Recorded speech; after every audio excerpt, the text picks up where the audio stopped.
Alright, this is me and Chong's Goodnight post. And we just finished Confessions of a Killer.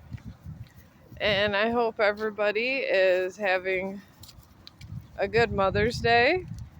I had a pretty good Mother's Day. And I hope everybody else is. Because, those little moments matter in life. Even if people tell you they don't, they really do.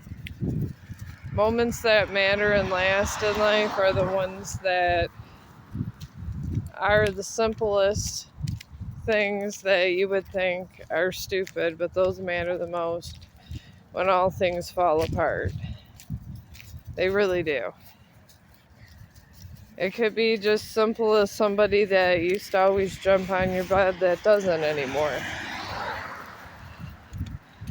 These could be the kind of things that matter.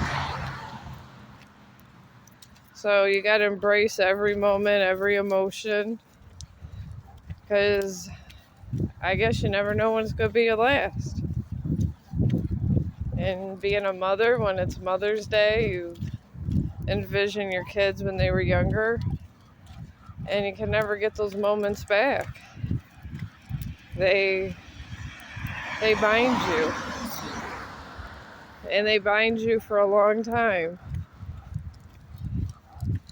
So I guess I'm just here to say enjoy the moments that matter and make the best of them, because you never know what's going to be your last breath. And when I meet my maker, I want it to be a happy day. Come on, Chong, there's a dog here. I said come on. Trying to get through dog territory around here is crazy. But just figure I put a sentimental thought just so people don't take for granted the little things that really do matter the most. Because it's the people that come in and out of your lives that matter the most, that you never really thought did sometimes. So, I guess that's just how life goes. But after this, we're probably going to end up going to bed, me and Chong.